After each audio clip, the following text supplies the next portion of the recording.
Hello everybody, welcome to Monday Morning Must-Knows. My name is Merlin Rothfeld, and here are 3 important things to pay attention to for the upcoming trading week. Now, I was torn when doing this episode because I was thinking maybe I could bring my good friend Joe Rogan on the program to talk about fear factor in these financial markets. Or maybe I go and get my good buddy Jim Morrison to come on and sing, "This is the end, my only friend, the end." Now, in all seriousness, this market is looking awesome right now. And I know some of you are probably freaking out thinking, this downside move makes me feel like Macaulay Culkin in Home Alone. Ah!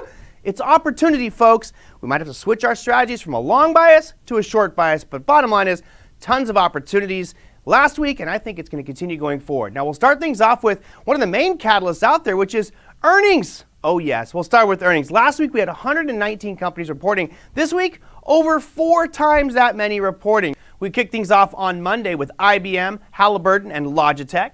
Tuesday brings some major names out there. Microsoft, that's right, Mr. Softy, one of the biggest influencers in the financial markets and a member of all 3 indexes, the NASDAQ, the S&P, and the Dow Jones Industrial Average. You have General Electric, Verizon, Johnson & Johnson, Lockheed Martin, 3M, and American Express. You have literally every market sector except biotechs and drugs. Of course, you Johnson & Johnson, I guess you call it biotechs, represented on Tuesday. Wednesday, even more big names. AT&T, Intel, who's also a member of the S&P, the NASDAQ, and the Dow. You also have Boeing. The most volatile trade of the week will probably be Tesla, as that thing bounces all over the place with their earnings. Lam Research, Abbott Labs, Xilinx. Thursday keeps it going with financials. You got Visa, MasterCard, Altria, McDonald's, Valero, Skyworks, U.S. Steel, and Friday, we're not done. We've got more. We start things off with Caterpillar, Chevron, Phillips 66, and Colgate. That's right, got to have a consumer staple in there as well.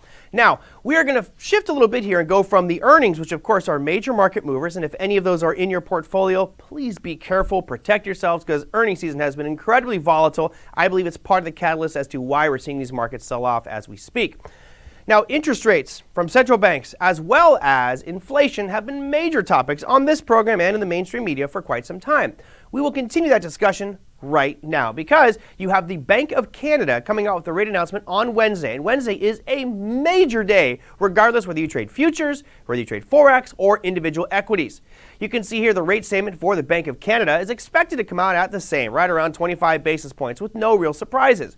That will happen at 10 a.m. Eastern Standard Time on Wednesday.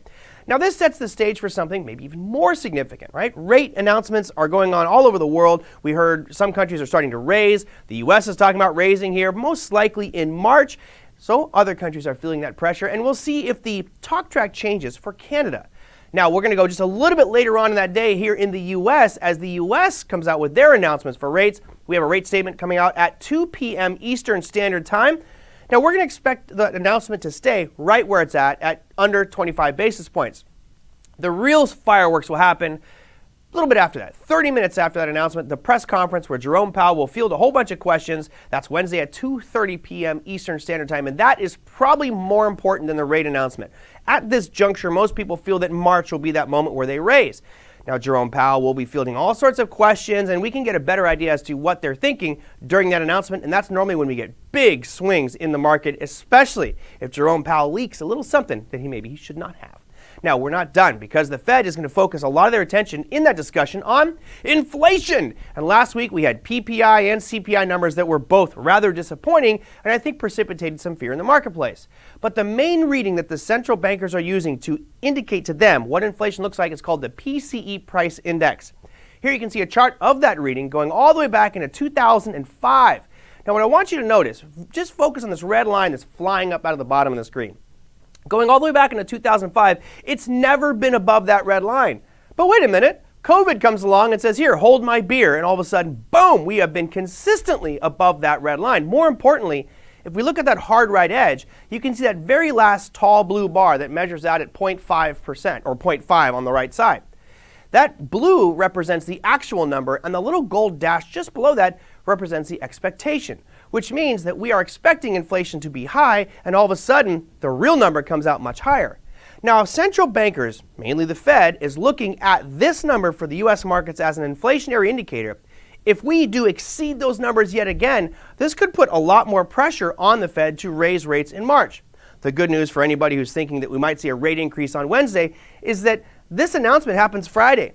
Fed announcements on Wednesday. So this piece, which is like a major component for their decision process, will happen 2 days after the announcement. So I don't think you need to worry about a rate hike on Wednesday, but this could be a guideline for what happens in our March meeting. That, my friends, is your Monday Morning Must-Knows. We'll see you next time.